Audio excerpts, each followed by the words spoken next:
Previously on Murder, Etc. You turn the page and you read narcotics officer shot in head. That one caught me. And all you have to do is read about 3 or 4 paragraphs into that before you said this is a story. You know, when I got the call, I almost dropped the phone. We were all just devastated. Naturally, you would be. My brother died right away, and Frank lived just a short day or two, and he passed on. Within 24 hours of Lupe was being murdered, word on the street is it's Wacky Wakefield. There wasn't a lot of evidence, in my opinion, to convict Charles. And people thought that he was railroaded. People want to forget about this case. The investigators want people to forget about this case because there's a big loose end, and that loose end is the fact that Charles Wakefield's still alive. I just said they brought Wakefield in from CCI over here, and he just looked at me and said, "Hey, that didn't kill that cop, I did." To make light of the politics of the day and the Blue Lives Matter versus Black Lives Matter, here's an instance in 1975 where neither one of them mattered. And that's the tragedy in it. Doesn't matter who you voted for, but it's something that I think the town's going to have to look on.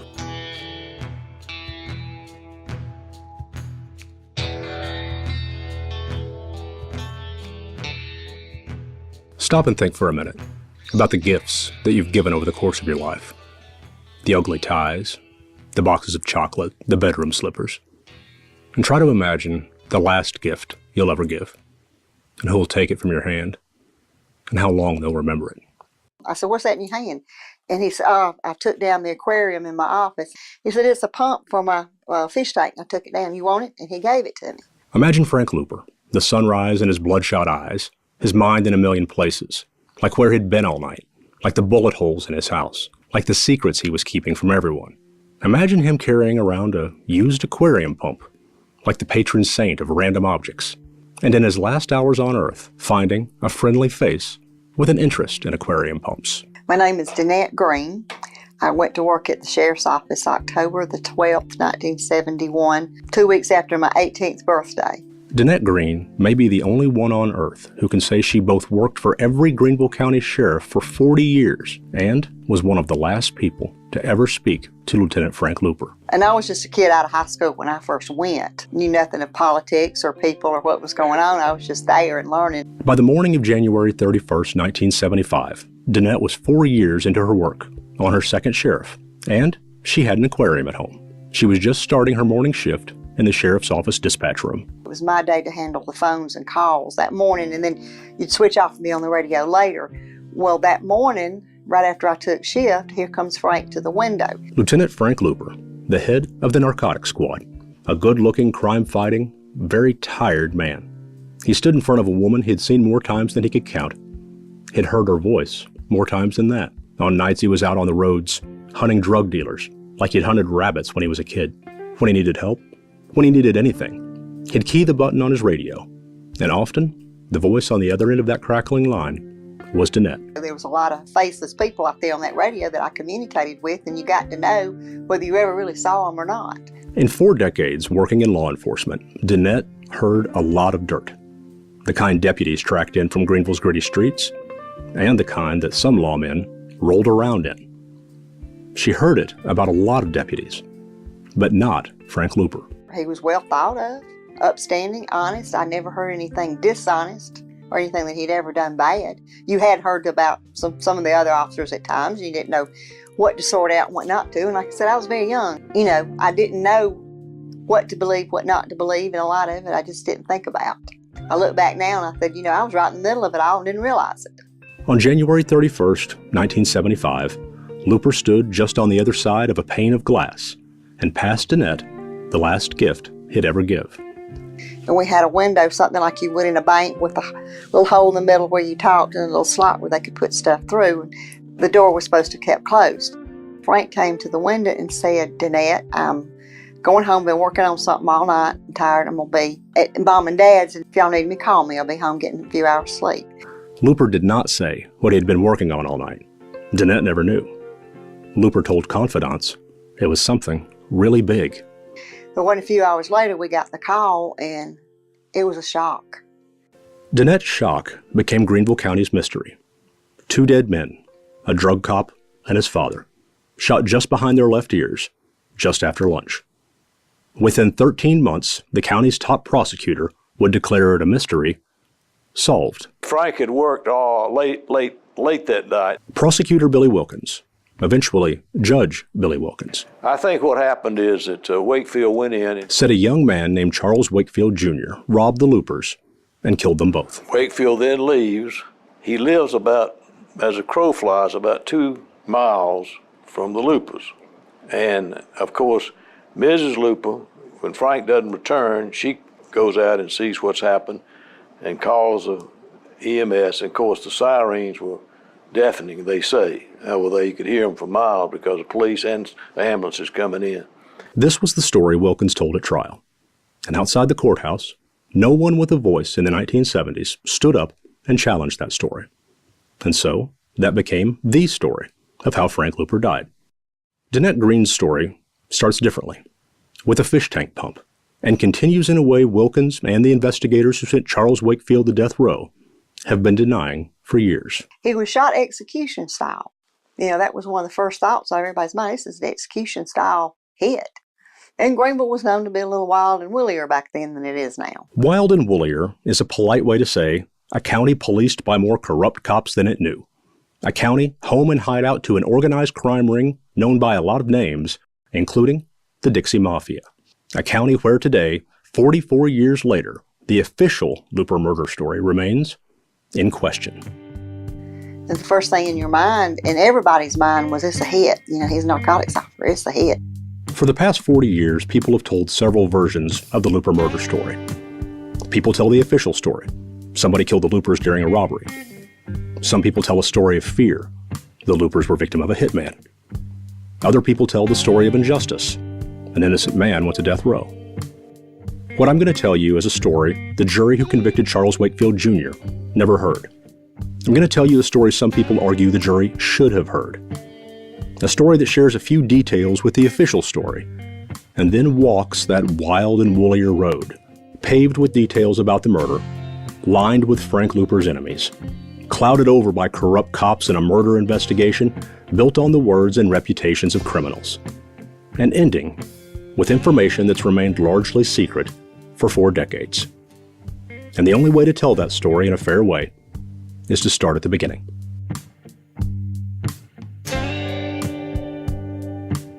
Recall then what Vera saw from her window. Vera saw a young black male running from the scene in the direction of Easley, down Pendleton Street. That's all she saw. From what I can, based on the reports or the printed details of the crime. That's Andy Etheridge, the guy who took an interest in this case about the same time I did, almost 2 decades ago, and spent the time since trying to decode everything he could find in the newspapers. Newspapers that didn't tell the whole story. One that began with Vera Looper, Frank's mother, making lunch for her husband. They ate their meal in the den, in front of the TV. They had their choice of a soap opera, The Young and the Restless, or game shows, Jackpot or Password All-Stars. Recently, Andy and I stood at the end of what was once the Looper driveway, just a step off busy Pendleton Street. I had lunch, and Rufus Looper goes back out to start working on this car in the garage, and she's going back and forth between picking up their dishes and sees a guy standing like right about where we are right now, sort of walking up and down the sidewalk a little bit. And she sees him a couple times. And she turns away, and when she comes back, she sees him walking up the driveway right here. As doctors worked to save her son's life, Vera Looper sat in the emergency room and gave her first statement to police. She described a black man she saw through her kitchen window. The cops wrote it down like this: 6 foot, 160 pounds, short bushy hair, wearing a cap, blue jeans, waist-length jacket, believed to be dark brown. And he walks in. She goes and gets Frank Looper, who's on the telephone, and says, "A black man just walked into the garage. Go check on your dad."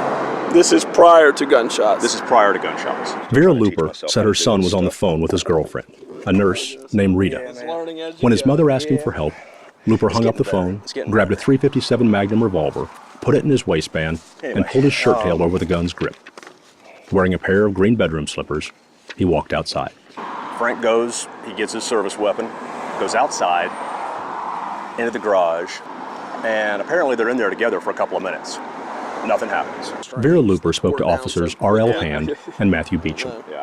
In their report, they wrote these words, quote, "A few minutes after Frank entered, the black came out of the garage, just as if he was leaving." What help it would be. And she sees the guy that she'd seen before walk out toward the direction where we're standing right now, pause, and turn around, and she says, like casually walk back into the garage. By himself? By himself. Frank Looper and his father in the garage? Yes. He turns around, goes back in. That police report continues like this, quote, "Just a few feet outside, he turned around and casually re-entered the garage." She hears the 2 gunshots, and then he runs. This part of Vera's report to police, one she repeated on the stand during the murder trial, is one that gives the Loopers' surviving family pause. For years, they'd heard people repeat Wakefield could never have handled a gun well enough to commit those 2 murders. I always thought because Frank left the house to go to the garage armed, he was already on alert because my Aunt Vera was concerned for Rufus Jr. I always thought that either it was a professional contract killer that got the jump on him, that, just the ordinary robber wouldn't have got the jump on Frank. And Frank was great with firearms. Looper's cousin Scott McCauley said when they heard the suspect walked out casually after Frank arrived, and then casually walked back in before the gunshots, a different sort of suspicion began to form, one that made more sense to them than the story people have been telling for years. That it was somebody that he knew that he was comfortable with, that he walked in there and said, "Oh, I know this person," and so he put his guard down. It was somebody that he was comfortable with enough to where he put his guard down and allowed himself to be jumped or taken advantage of. And obviously, that was the end result. So the end result, 2 men shot, and 1 man, or at least 1 man people saw, running away. And that would be the point that Owens and Mashburn saw him running. And from there, I guess it all just went to hell. But meanwhile, from there, you're on the lookout for a young black male. Police interviewed Viola Owens and Edna Mashburn, the first eyewitnesses to give statements. And they told police they were sitting on a porch across Pendleton Street when they saw a black man run down the Looper driveway. Both women said the man was wearing blue jeans and a white t-shirt. As I talked about in an earlier episode, in the Looper murder trial, prosecutor Billy Wilkins never called to the stand Owens, Mashburn, or Ed Gray, another person who gave police an eyewitness account on the day of the murders. When I interviewed prosecutor Billy Wilkins, he asked me in advance not to pull a gotcha on him if he misremembered little details about a 40-year-old case, and I assured him that I wouldn't. And sometimes he did misremember, as anyone could after this many years. But when I asked him about the witnesses he never put on the stand, he didn't misremember. He said he simply didn't remember at all. there were a lot of eyewitnesses that day. And the one thing that I never could figure out is why you didn't call those eyewitnesses in the trial at the time. Because, I mean, they were on the scene. They saw, you know, the person walk down the driveway. They gave descriptions of them. But you never used them. I don't recall why. I really don't. I mean, I'm just... and I'm not going to try to force you to try to remember if you don't remember. I just don't, I'm sure I evaluated and decided one way or the other. But I don't recall why I didn't call. I didn't either need them or I didn't think they helped the case. Or I've heard several stories about people who wanted to testify at the Looper trial and never got the chance. But I never heard any clear explanation about why a jury never heard from the first 3 eyewitnesses, interviewed minutes after the shootings. Eric Gottlieb was an attorney who worked on Charles Wakefield's behalf for a decade, one who compared the initial police sketch and the initial composite photo with a photo taken of Charles Wakefield the day of the shootings, and Gottlieb started to form his own theory. You look at Charles's mugshot from when they brought him in on January 31st, 1975. He's got like a 10-inch afro and a beard. And then you look at the composite sketch, and it looks like Frank Sinatra wearing a fedora. Like the guy didn't even look black. And then there's like a photo composite where they kind of selected photographs of different hairstyles and different eyes and different noses and different mouths and kind of assembled them all to create like a amalgam of a photograph. That person, although that person looked black, The hair was pretty short. There was no beard, no mustache. And it was just very obvious that there was something inconsistent here, something extremely wrong. All of those initial eyewitnesses are dead. And I've spent years looking for anybody who knew them, who might have had some explanation. And the first I found was a man named Leonard Brown, a security company owner who twice ran for sheriff and was a bit of a rabble-rouser in the 1970s. I was sitting at breakfast with him one Saturday morning talking about something else entirely, and without me asking about the eyewitnesses, he started talking about a woman named Edna who had seen the suspect. He knew her from a nearby convenience store where he had a security contract. In a later interview, I asked Brown about it again. And I was over there right after the Looper trial. They was talking about that Looper trial, and she was talking to the lady who run the store. She was telling me that I sat up there during that trial and they never did call me as a witness. That Edna was Edna Mae Mashburn, who lived across Pendleton Street, the one sitting on her porch that day, the one who had apparently sat up at the courthouse wanting to testify at trial. And then I asked her a question or two, well, why didn't they call you? She said, I don't know. So I sat up there and said, I didn't think that was the same guy that I saw. And I immediately, knowing what they was looking for, I said, well, that's why they didn't call you. I immediately knew that's why they didn't call her, because they wasn't looking for nobody that said they didn't look like them. They didn't want the truth. They wanted to put somebody away. What Leonard Brown remembers and what Billy Wilkins doesn't, neither proves Wakefield's guilt or innocence, but they also do nothing to help explain why witnesses who came forward 8 months later carried more weight than people interviewed the day Vera Looper saw a man in her driveway. And Vera Looper, the only January 31st eyewitness who actually testified, when asked at trial to identify Charles Wakefield as the man she saw walking into the Looper garage just before she heard gunshots, Vera Looper said under oath she couldn't do that because his hair looked different. Back in the early 1970s, the Greenville County Sheriff's Office was much smaller, more Mayberry RFD than NYPD Blue. Not a loud bullpen of tired city beat cops with a dispatch center 3 blocks away, but a place where only a door separated the county sheriff, Cash Williams, and the ladies taking the calls in the next room. That door stayed closed normally because it went into his secretary's office, and then he was right beside that. Cash Williams was a first-term sheriff and a first-time politician who had been in office for 2 years. In 1972, Williams had ousted Bob Martin, a sheriff for 16 years, under whom Bub Skelton had served as a lieutenant.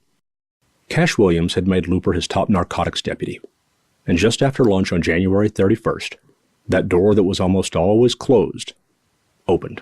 You know, that door I mentioned, he come barreling through there when the call came through, and everybody was on alert. That door flew open, and the rest of the day, that door stayed open because he was in and out to see what was going on, what was heard. Because we were sort of in shock after that. You know, everybody was sitting around, solemn faces. What's going on, not knowing if Frank was going to live or die, knowing one was already dead. Was it a hit or not? Is it a hit or not? That was the biggest thing. Was it a hit? The concept wasn't cooked up by a New York lawyer in a bid to get Charles Wakefield out of prison. It wasn't created by a conspiracy theory website as clickbait. And it's not something a guy molded together to fit the narrative of a true crime podcast. According to Danette Green and others, it wasn't a concept or a story. It was a lightning strike of fear, one that hit the Greenville County Sheriff's Office just after lunch on January 31st, 1975. And I remember Cash saying, you know, get everybody on the phone and in, hit the streets, see what we can find out, see what we can hear, because nobody knew. You know, first thing in anybody's mind in those circumstances, we don't know whether it's a hit or not. Danette sat in that room 6 months pregnant, working the phones, watching his sheriff and his deputies and staff, all wondering if this was just the beginning. If it is a hit, who could be next? What could happen next? And I can remember just how solemn and scary it was because nobody knew what to think or what, you know, being in the city. And of course, our investigators all headed over to the scene to see, you know, what can we help? What's going on? What have you found? What Green's saying there, the Looper house sat just inside the city limits, so the investigation fell to the city cops, not Cash Williams' sheriff's deputies. The city cops, who according to the resident agent of the FBI at the time, a guy named Tom Donahue, turned him away when he showed up to offer the help of the federal government. I can remember the day of the murder. I went over there, and they didn't want any help at all. They turned his thumbs down. So that kind of was... Why do you think that was? I think they knew who did it. I think they knew damn well who set it up, or some of them did. They didn't want anybody coming in, look at the truth. But that didn't stop the sheriff's deputies from racing to the Looper garage and apparently stepping all over the crime scene.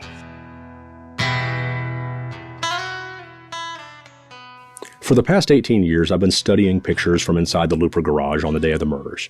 And turf battles between the city and the county are no secret, and most people alive today have grown up on police procedurals, the ones that show murder scenes getting turned into highly secure and sterile laboratories, not freeways for foot traffic. So I wrongly assumed the men pictured in the crime scene photos were Greenville City police detectives from the department that's job was to protect and process the evidence on the scene, and then make sure justice was done. I assumed that until I met Danette Green. She pointed to one of the photos I had and said, "Well, that's Bill." They never got to the truth of it. There's more to this. There's got to be more to this. Bill was Bill Green. A couple of decades later, he married Danette and made her Danette Green. But in 1975, he wasn't a city police detective. He was a sheriff's deputy, all over that crime scene. His hands-on evidence as city officers roamed around him. If you look at photos on our website or the trailer for the podcast, you can see Bill Green. He's the one with the big mustache and black frame glasses facing the camera. In one of them, the man with his back to the camera is apparently Sheriff's Deputy Clyde Norris. In 1976, a grand jury indicting cops on corruption charges named Norris as Crooked 2, a story security man Leonard Brown may someday tell you. In the meantime, here comes Clyde, tells him about the confidential informer. About the same time, you get up this Monday now, we got this confidential informer, tell us where the shit is, But in 1975, Norris was walking around the Looper murder scene with Bill Green, just two county deputies hanging out inside a Greenville City crime scene. And in December 1974, less than 2 months before Frank Looper died, Looper, Clyde Norris, and Bill Green were part of a small team that busted a man in a drug raid, a man who the FBI would eventually sweep up in an organized crime ring. The same FBI bust that first netted Bub Skelton, that corrupt cop you heard about in the last episode. And Clyde Norris, well, he was Bub Skelton's brother-in-law.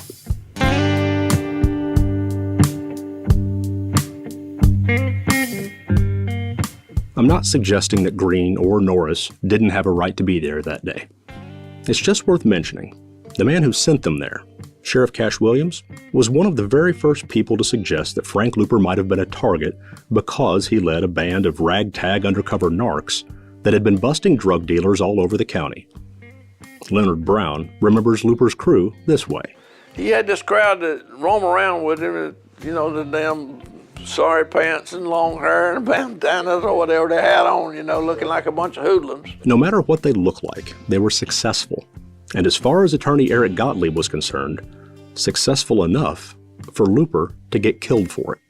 I think a lot of really powerful people were probably hooked into the drug trade. They said enough. They tried to warn him. They fired a shotgun through his front door. They also fired bullets into his grandfather's house. He didn't heed the warning, so they killed him. Very simple. No mystery there.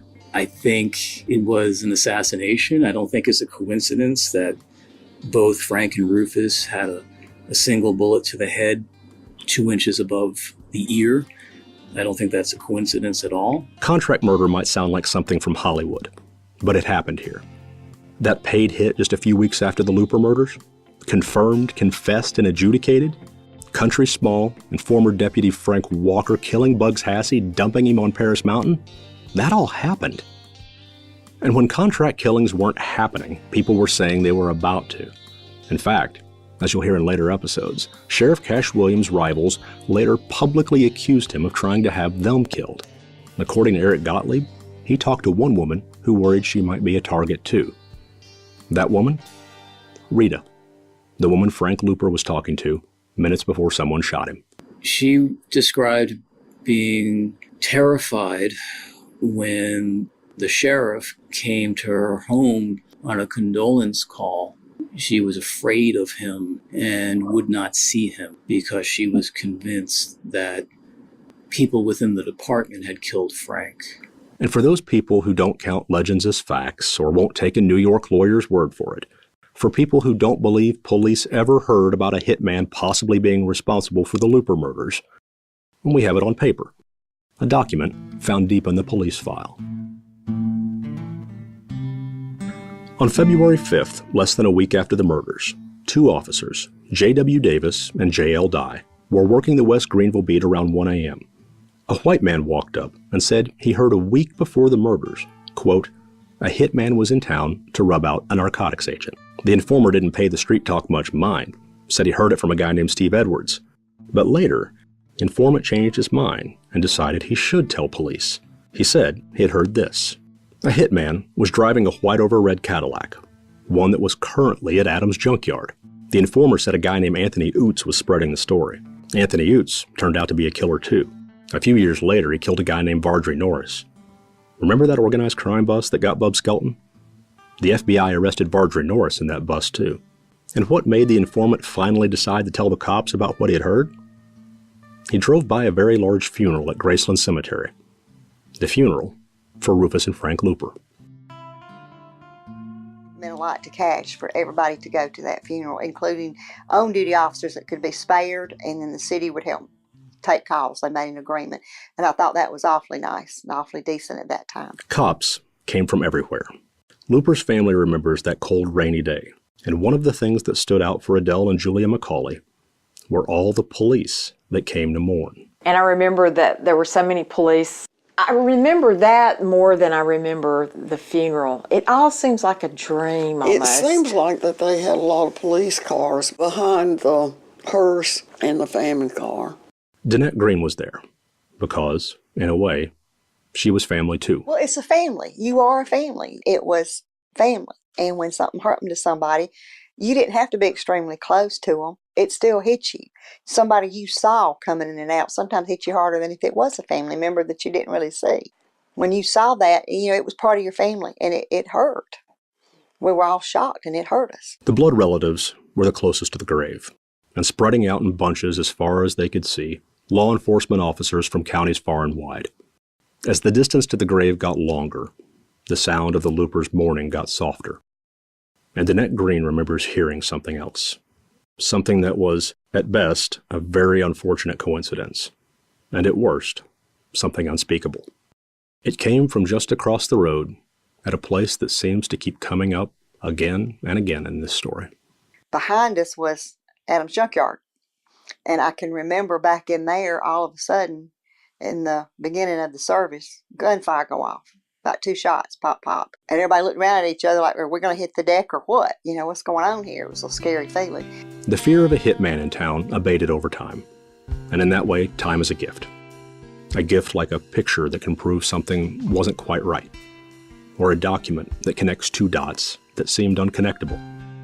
Or a person just waiting for a chance to tell their story. A person who may just have a box full of stuff that could answer more questions than some people want answered. But as those old fears start to dim in the light of history, like a lot of unexpected gifts, there's a hidden price. For some people who lived back then, there's a kind of fear they hide during the day. They believe that long ago someone gave them the gift of the rest of their lives. And with that gift comes decades of nightmares, tears, fear inside grown men, men who have most of their lives behind them, still too afraid to tell what they know, and forever unsure how to cope with the guilt that comes with all those extra years of silence. Danette Green knows some of those people. Actually, after 4 decades in the sheriff's office, she knows a lot more than most. I think the general feeling, even after it was said it was a robbery, there's a lot of people still, it was not a robbery, it was a hit. They always felt that way, and some of them will always be, and I still do too. In this episode, Murder Etc. began what will be a rather in-depth process of taking you through what we've learned over the course of many years. Today you heard names and details that you haven't heard before, and you heard about documents and pictures. Just a few of the thousands of pages of information we've collected that, when read carefully, tell a much different story than the one told at Charles Wakefield's murder trial, and in the countless court hearings since. So here are the best ways to make sure you keep up.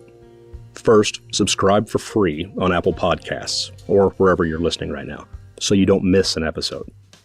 Second, if you like this show, give us a good rating, or better yet, write a nice review so other people can come listen. And finally, go to our website where we have a section called The File that we update each week with information backing up what you've heard here. To get to it, go to murderetcpodcast.com and look for the section called The File. That's murderetcpodcast.com.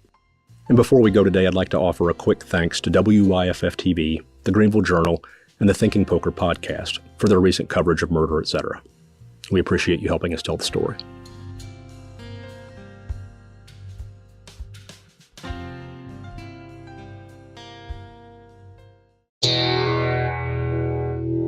Next time on Murder, Etc.